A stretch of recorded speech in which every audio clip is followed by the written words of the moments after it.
que vous pouvez confirmer sur le chat? Bonjour à tous. Bonjour. Bonjour à tous, merci d'être là. Est-ce qu'avant de commencer, vous pouvez nous confirmer que vous nous voyez bien, vous nous entendez bien? Super. Super. Donc, bienvenue.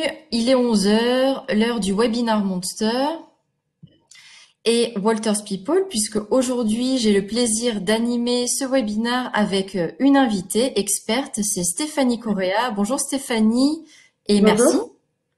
Je t'en prie, Lucie, c'est un plaisir. Et bonjour à tous ceux qui nous ont rejoints. Plaisir partagé. Donc, on va passer 45 minutes ensemble.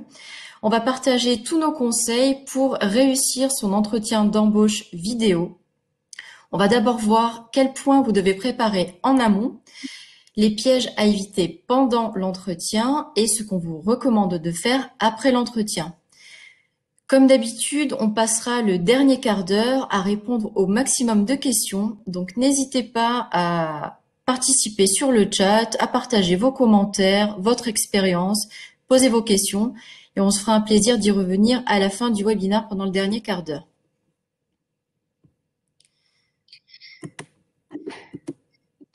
Donc, avant de commencer, je voulais déjà vous remercier d'être inscrits aussi nombreux aujourd'hui. J'espère que vous allez tous très bien malgré le contexte compliqué et les problèmes que vous pouvez rencontrer. Donc, merci de votre confiance. On va commencer par se présenter. Donc, je m'appelle Lucie Bedrossian. Je travaille pour Monster depuis bientôt 8 ans dans le département marketing où je gère tout l'aspect candidat. Donc, Monster, pour ceux qui ne nous connaissent pas, c'est le spécialiste de l'emploi qui vous accompagne depuis 20 ans déjà en France et dans le monde sur toutes les thématiques emploi. Vous pouvez retrouver des offres sur notre site, mais aussi des conseils carrière, sur notre appli mobile, sur les réseaux sociaux, mais vous pouvez aussi nous rencontrer physiquement lors de salons pour l'emploi. Voilà, je vais laisser Stéphanie se présenter. Super.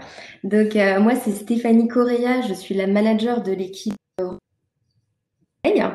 chez Walters People. Ça fait à peu près, ça fait un peu plus de 5 ans et demi. Puis aujourd'hui dans le milieu du recrutement, avec une expertise notamment au niveau de la comptabilité, ressources humaines et paye. Walters People est un cabinet de recrutement pour ceux qui ne connaissent pas. Et je vais essayer aujourd'hui de vous apporter mon expertise par rapport à ce que j'ai pu au cours de mon parcours. Walters People, donc on a un cabinet de recrutement, on va être spécialisé sur toutes les fonctions support.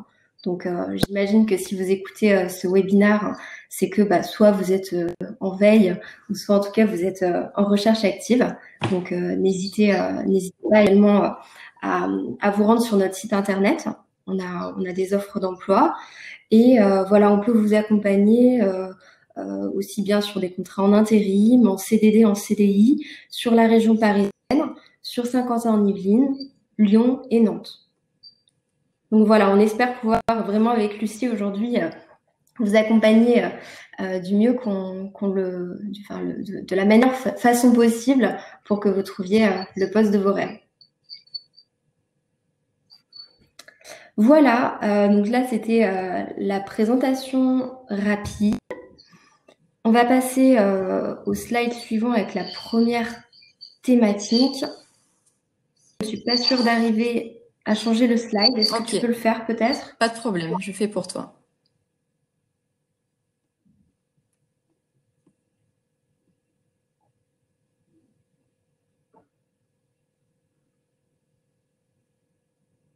Alors, je ne vois rien d'affiché. Ah. Est-ce que tu vois la slide d'après? Oui, tout à fait. Sur l'entretien vidéo. Ok. Bon, de toute façon, je m'en souviens à peu près. Donc, c'est les aléas du direct, donc on va faire avec. Déjà, c'est de bien comprendre les différences entre l'entretien vidéo et l'entretien physique. Il y a des particularités à prendre en compte. Donc, dans un premier temps, déjà, dites-vous bien, gardez en tête que l'entretien vidéo est un entretien comme un autre, d'accord? Donc, ne minimisez pas cet entretien. Si le recruteur vous contacte, en effet, pour effectuer avec vous un entretien vidéo, c'est qu'il fait partie du process à part entière. Donc, sincèrement, ne minimisez pas cet entretien. Et à contrario, pas besoin de se mettre une pression supplémentaire par rapport à un entretien physique, d'accord? Gardez en tête que vous êtes chez vous et que prenez du recul par rapport à la situation. On a fait les 3 particularités de l'entretien vidéo. Le mémoire, il s'agit de la particularité, on va dire, technologique, puisque en effet, d'un outil de visioconférence. Donc, assurez-vous d'avoir le matériel nécessaire. C'est super important pour pouvoir réaliser votre entretien dans les meilleures conditions possibles. Relationnel aussi, qui est aussi une particularité à prendre en compte, puisque là, la communication donc non verbale, elle va être limitée. Qu'est-ce que c'est la communication non verbale pour ceux qui... Ça va être justement toute la gestuelle. D'accord? Vous voyez, là, je suis en train de bouger avec les mains. Ça fait partie de cette communication non verbale. Donc, elle est forcément un peu limitée. On peut moins ressentir le feeling en entretien vidéo. Les petites astuces aussi pour faire ressortir quand même le meilleur de vous. Et la particularité, ça va être le critère, on va dire, géographique. Et ça peut en rassurer certains, puisque là, pour le coup, vous allez jouer à domicile, entre guillemets. Donc, relativisez aussi, dites-vous que vous êtes chez vous, dites-vous peut-être également le recruteur en ce moment, il est chez lui. Donc, vraiment, prenez du recul et ne vous mettez pas une pression supplémentaire par rapport à ce type d'entretien.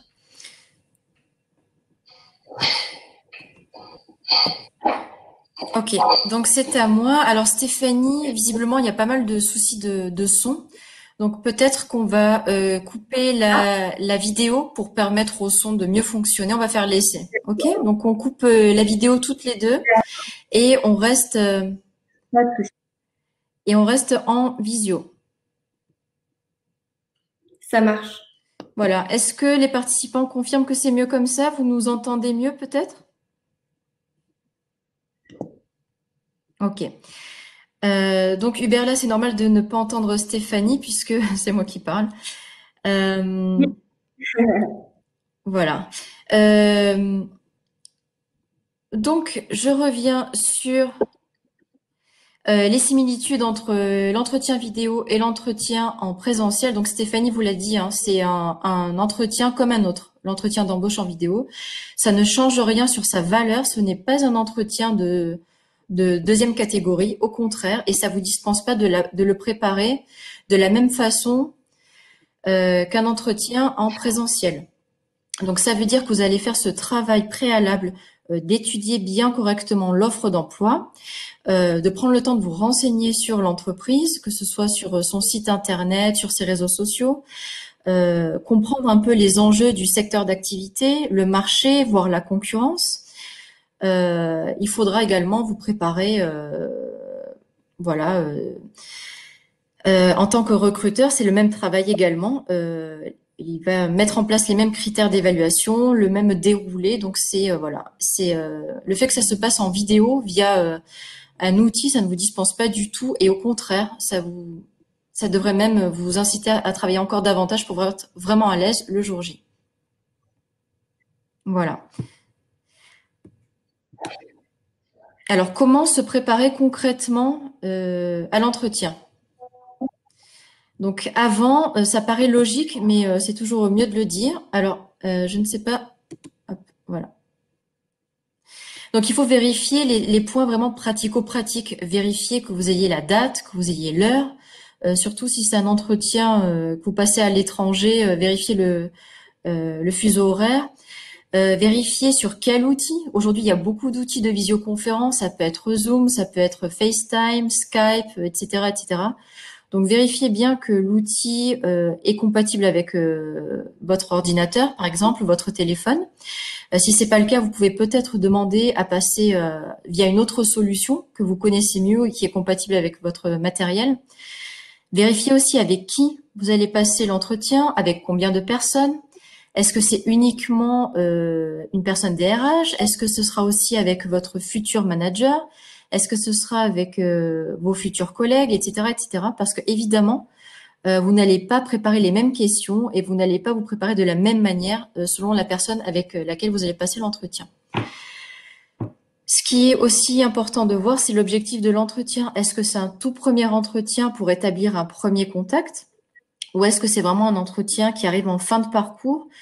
Et dans ce cas-là, vous allez peut-être pouvoir poser des questions qui seraient pas forcément pertinentes lors d'un tout premier entretien.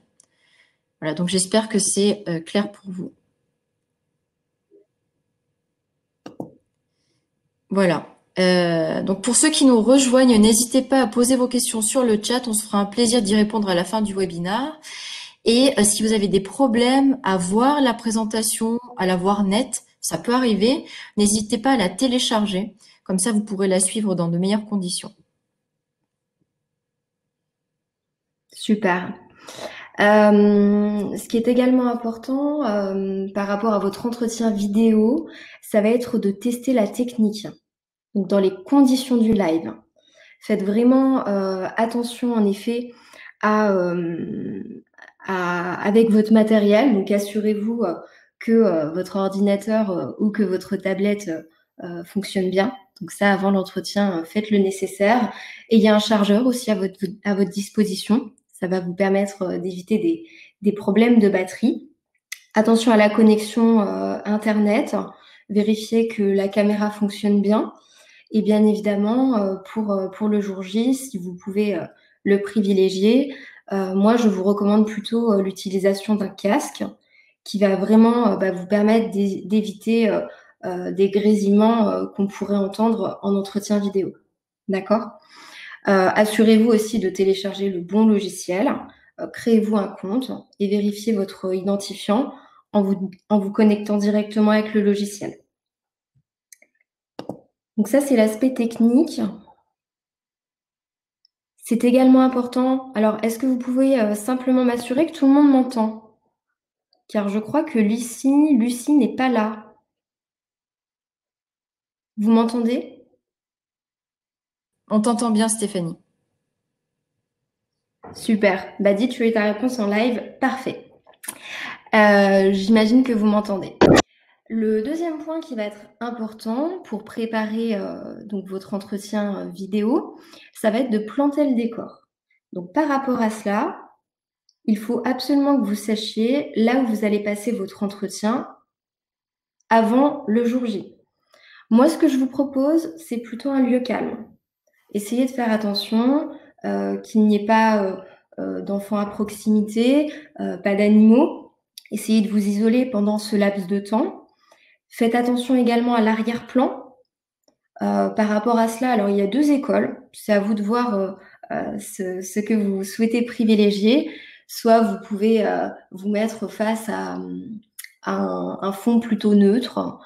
Et dans ces cas-là, voilà, ça reste plutôt sobre. Ou soit vous pouvez privilégier peut-être un endroit qui va vous permettre de mettre en avant certains traits de personnalité que vous avez.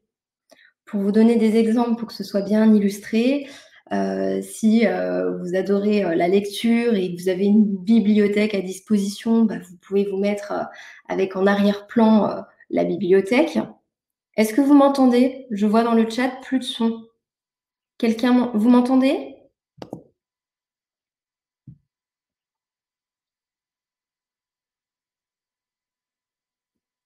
Je vais continuer. Ouais, je pense que c'est bon.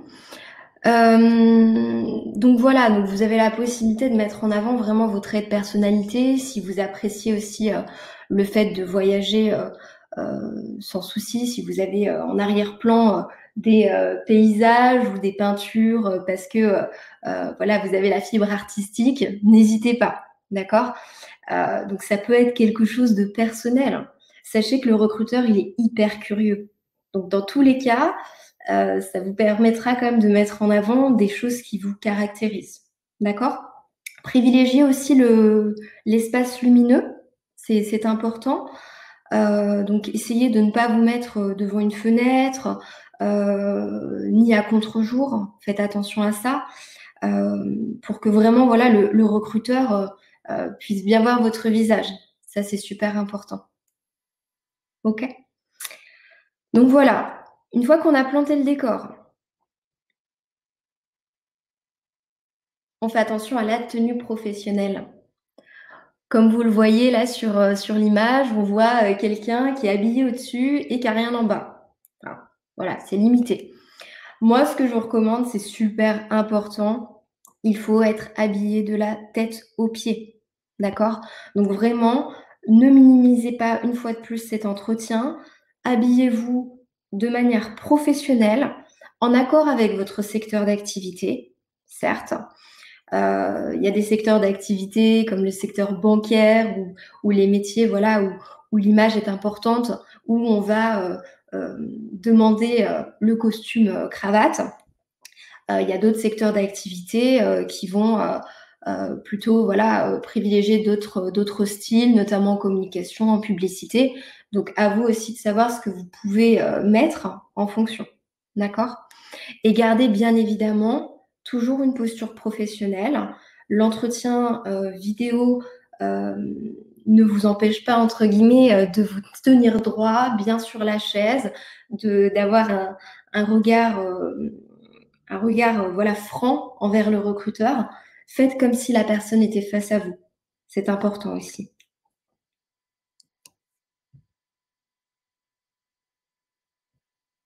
Lucie, est-ce que tu nous entends? Très bien.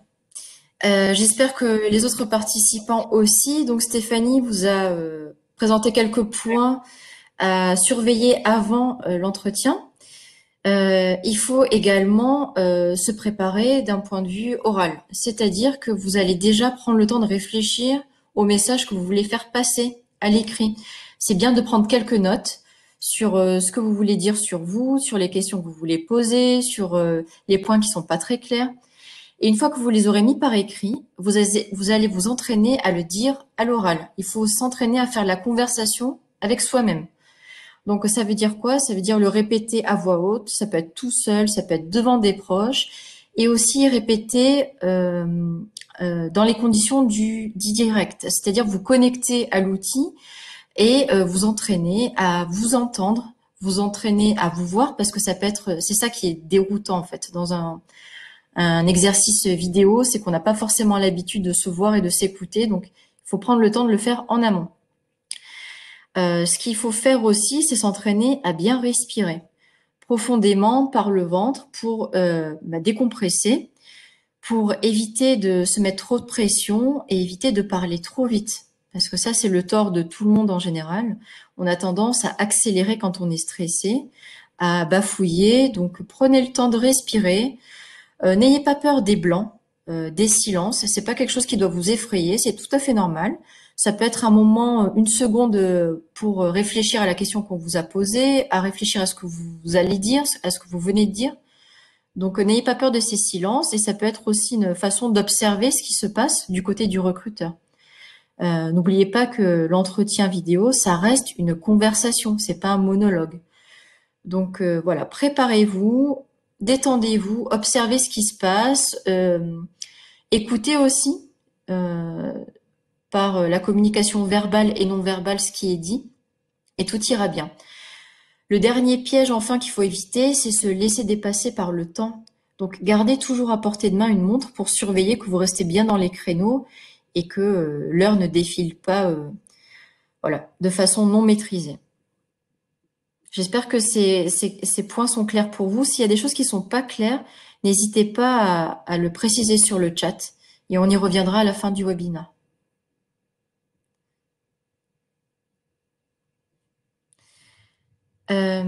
Donc l'idée aussi, c'est de préparer en amont tout ce qui va vous faire perdre du temps. Donc c'est d'anticiper, préparer, que ce soit en version électronique ou en version papier. Ayez votre CV à portée de main. Ça peut être imprimé sur votre table, ça peut être ouvert sur votre bureau de PC. Pareil pour le descriptif de poste, pareil pour le site de l'entreprise. C'est bien aussi d'avoir à portée de main quelques notes sur ce que vous voulez dire, les questions à poser, et également sur les réponses que vous pouvez apporter sur les questions que vous anticipez, qu'on pourrait vous poser. On y reviendra également par la suite. Donc voilà, l'idée c'est d'avoir tout à portée de main, d'avoir voilà, stylo, papier, notes, le verre d'eau pour être prêt et ne pas être dérangé ni perdre de temps le jour J.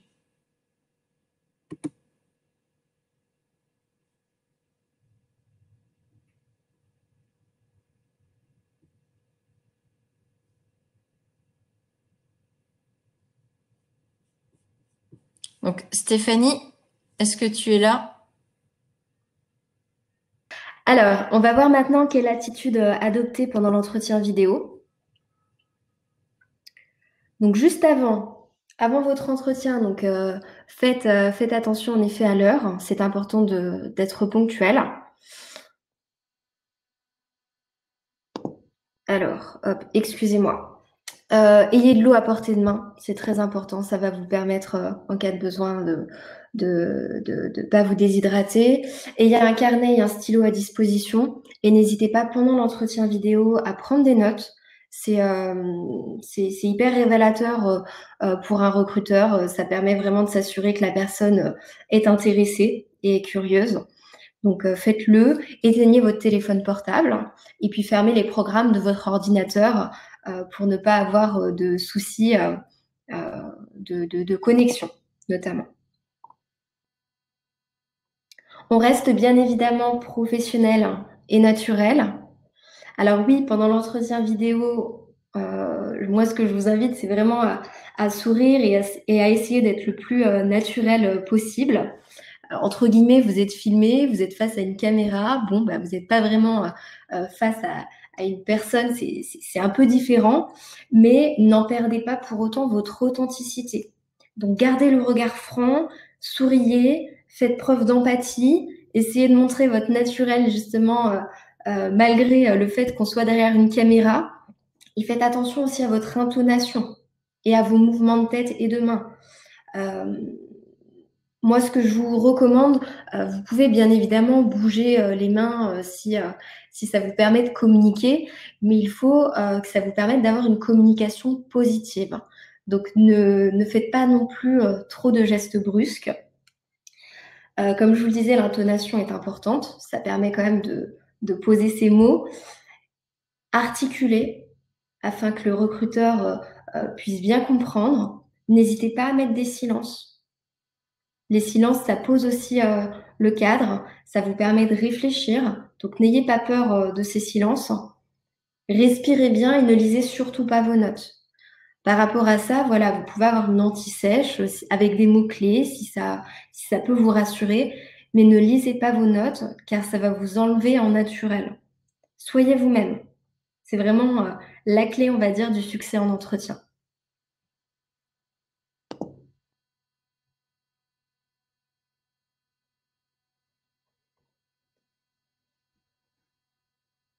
Lucie, est-ce que tu veux que je continue ou tu nous... Oui, tout à fait. Donc un point aussi important, c'est quoi qu'il arrive le jour J, quoi qu'il arrive avec la connexion, il faut garder la tête froide, il faut rester calme.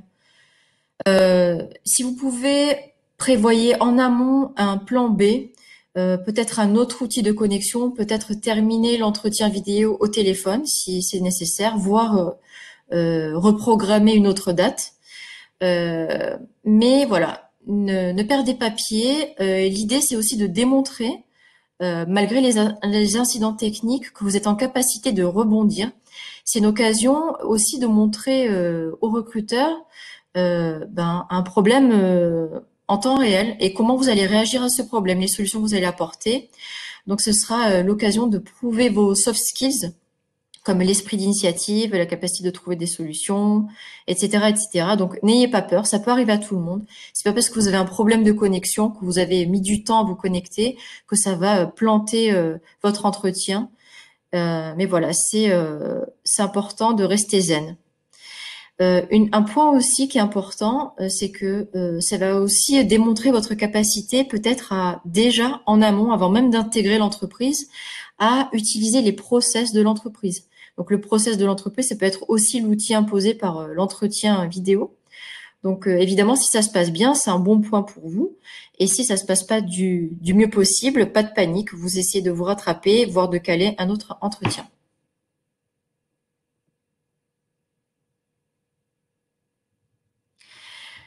Alors, quand le déroulé est passé, que vous avez échangé, que vous avez posé vos questions, que le recruteur vous a posé les questions, n'oubliez surtout pas de demander comment ça va se passer à l'issue de l'entretien.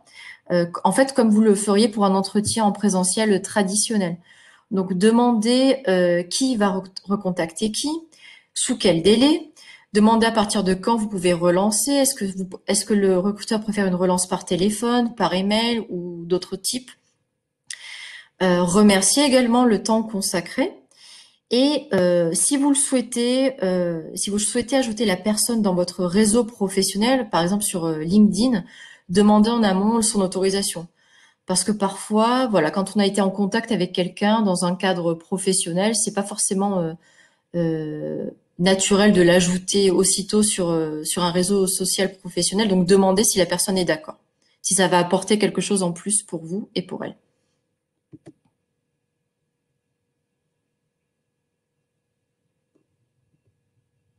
Donc, on passe à la suite, l'art et la manière de rester en contact après l'entretien vidéo.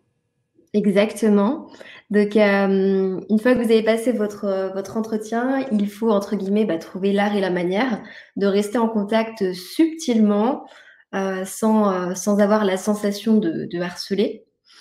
Donc juste après, moi, ce que je vous recommande, c'est de remercier par email le recruteur pour confirmer votre compréhension du poste et renouveler également votre motivation à l'idée de les rejoindre. Pour la petite anecdote, je demande, moi, en tant que recruteur, systématiquement à mes candidats un mail de remerciement. Et il y a 3 options possibles. C'est-à-dire, il y a 3 scénarios qui peuvent arriver. Le premier, ça va être tout simplement la personne m'envoie le mail avec ses motivations, me réexplique le contexte de l'entreprise, me dit également pourquoi elle est intéressée, etc.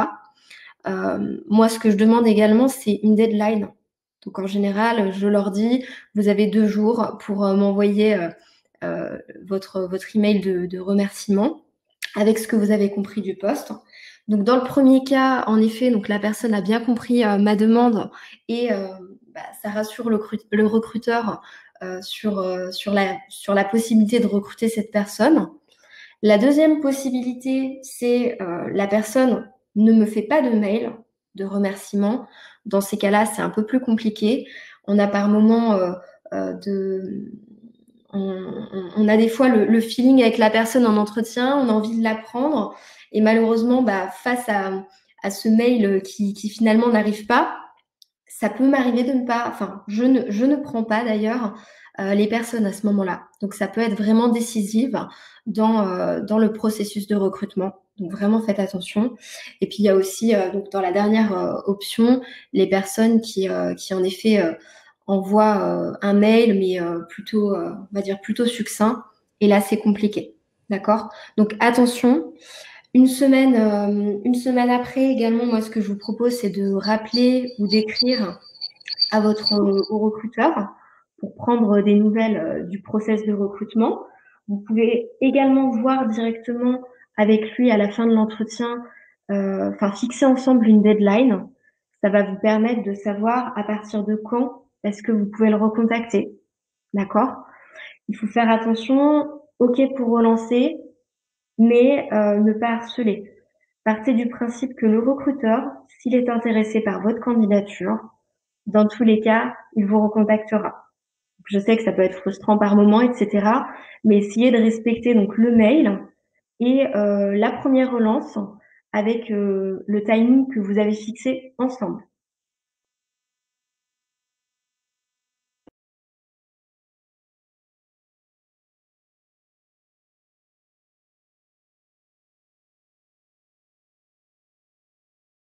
vous au sujet de la checklist pour réussir son entretien d'embauche vidéo.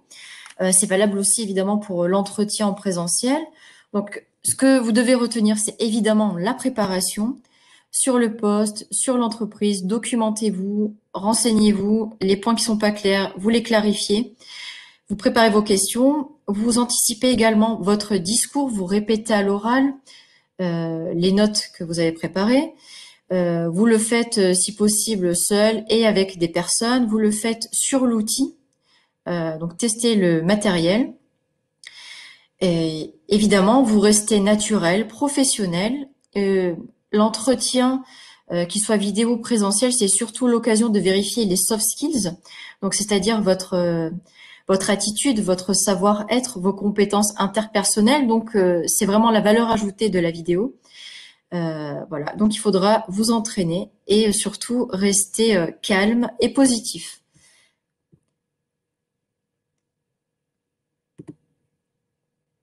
Donc on va passer aux questions. Donc vous en avez posé beaucoup, merci beaucoup de votre intérêt. Juste avant, il y a un petit bonus qu'on vous a réservé parce que voilà, il y a encore plein de choses à dire sur le sujet. Donc n'hésitez pas à consulter tous les articles conseils sur les entretiens qu'on peut avoir sur le site Monster, à consulter les webinars comme comment rédiger un CV gagnant, un webinar Monster. Vous avez également des guides qui vous sont proposés par Walters People qui reprennent le sujet qu'on a évoqué aujourd'hui, mais qui vont plus loin. Si vous avez encore des questions sur l'entretien d'embauche notamment, et sur comment organiser sa recherche d'emploi dans la situation de pandémie qu'on vit actuellement. Voilà, donc on va traiter vos questions. Donc on va faire en sorte de traiter un maximum. Donc ne vous offusquez pas si malheureusement on n'a pas l'occasion de traiter la vôtre en particulier. On va traiter surtout les questions qui reviennent le plus fréquemment et celles qu'on a nous-mêmes eu l'occasion de voir en entretien. Donc Stéphanie, si tu es là, on va passer sur le chat et on va commencer.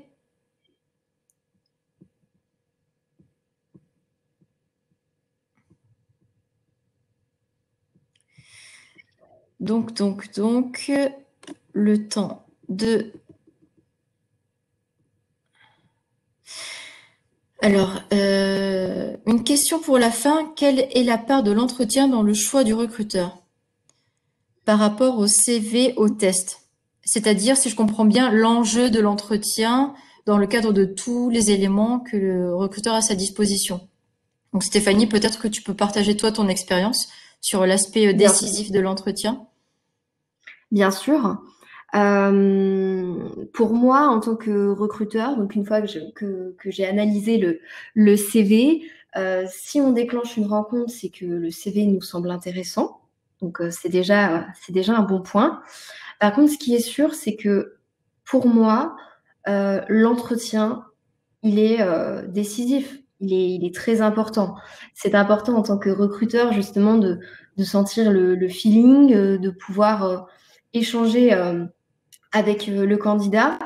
Et donc, pour moi, voilà, c'est la part, on va dire, qui va être la plus importante, on va dire, dans le process de recrutement. Après, tout va dépendre du métier, bien évidemment, recherché. Si on a des métiers qui demandent une certaine technicité, bien sûr, le contact, la motivation de la personne et ce qu'il a compris du poste avec ses compétences, ça va être important. Mais les tests techniques vont aussi permettre de confirmer justement la prise de décision. D'accord? Donc, je dirais qu'en effet, le recrutement, l'entretien est important, mais qu'après, voilà, il peut y avoir des spécificités en fonction des opportunités. Très bien. Une autre question également, comment s'entraîner avec la technique avant l'entretien? Déjà, vous pouvez télécharger le logiciel qui serait utilisé, vous créez un compte, vérifier que votre identifiant, comme l'a dit Stéphanie, permet de vous identifier, que ça soit quand même professionnel. Et vous pouvez peut-être créer un entretien fictif, peut-être créer une réunion avec vous-même ou inviter un proche et vous entraîner tout simplement voilà, dans ces conditions-là. Ça peut être un bon exercice. Une autre question également, à quel moment peut-on poser des questions sur le télétravail?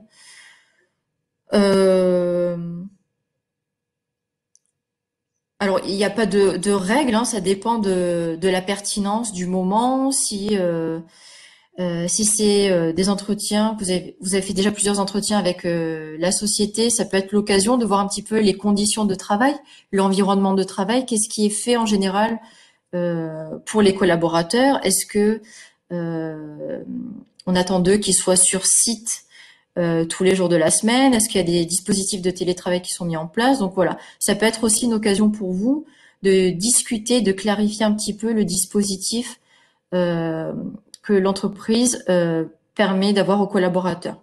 Donc il n'y a pas de règle, c'est simplement quand vous en ressentez le besoin et quand vous sentez que c'est le moment.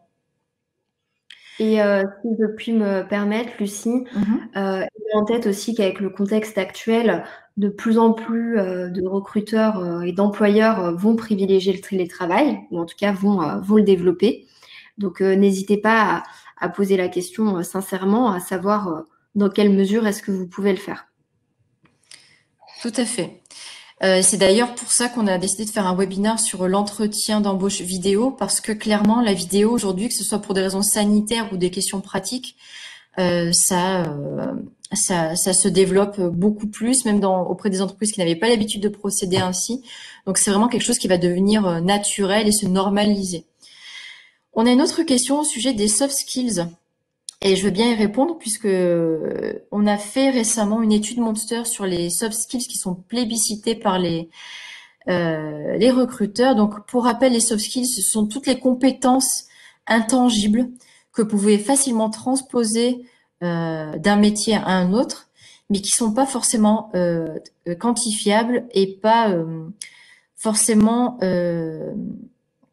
vous pouvez pas forcément justifier avec l'aide d'un diplôme. En fait, ce sont, autrement dit, vos compétences comportementales, votre savoir-être, comme par exemple votre capacité à manager, votre capacité à gérer le stress, à avoir l'esprit d'initiative, la curiosité, etc., etc.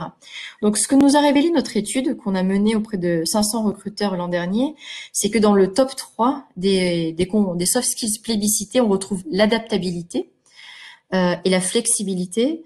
On retrouve ensuite l'esprit d'équipe, donc la capacité de s'intégrer et à travailler en groupe, et aussi la rigueur, le sens de l'organisation. Donc tout ça, évidemment, c'est pas de grosses surprises, mais ça renforce l'idée, voilà, de flexibilité et de pouvoir s'adapter aux circonstances, notamment aux circonstances actuelles, avec l'outil, avec l'utilisation d'outils qu'on n'avait pas forcément l'habitude d'utiliser précédemment. D'autres questions aussi sur les motivations du refus d'un recruteur. Est-ce qu'on peut demander au recruteur? Donc la réponse est oui, et peut-être que Stéphanie pourra aller plus loin. Bien sûr, la réponse est oui, bien évidemment. C'est important de comprendre pourquoi on n'a pas été retenu. Donc n'hésitez pas à ce moment-là, donc c'est ce qu'on se disait, c'est au cours de la relance. Une fois que le recruteur a pris sa décision, n'hésitez pas à, n'hésitez pas à échanger avec lui et à lui demander sincèrement. Moi, en tout cas, en tant que recruteur, j'explique de manière générale pour quelles raisons je n'ai pas retenu un candidat. De un, ça va lui permettre de s'améliorer. Et de deux, ça va lui permettre également de ne pas se sentir frustré et de pouvoir justement voilà, faire le nécessaire pour ses prochains entretiens. Donc bien évidemment, n'hésitez pas. On a une question également sur Régis. Qu'est-ce que vous attendez d'un jeune diplômé en entretien?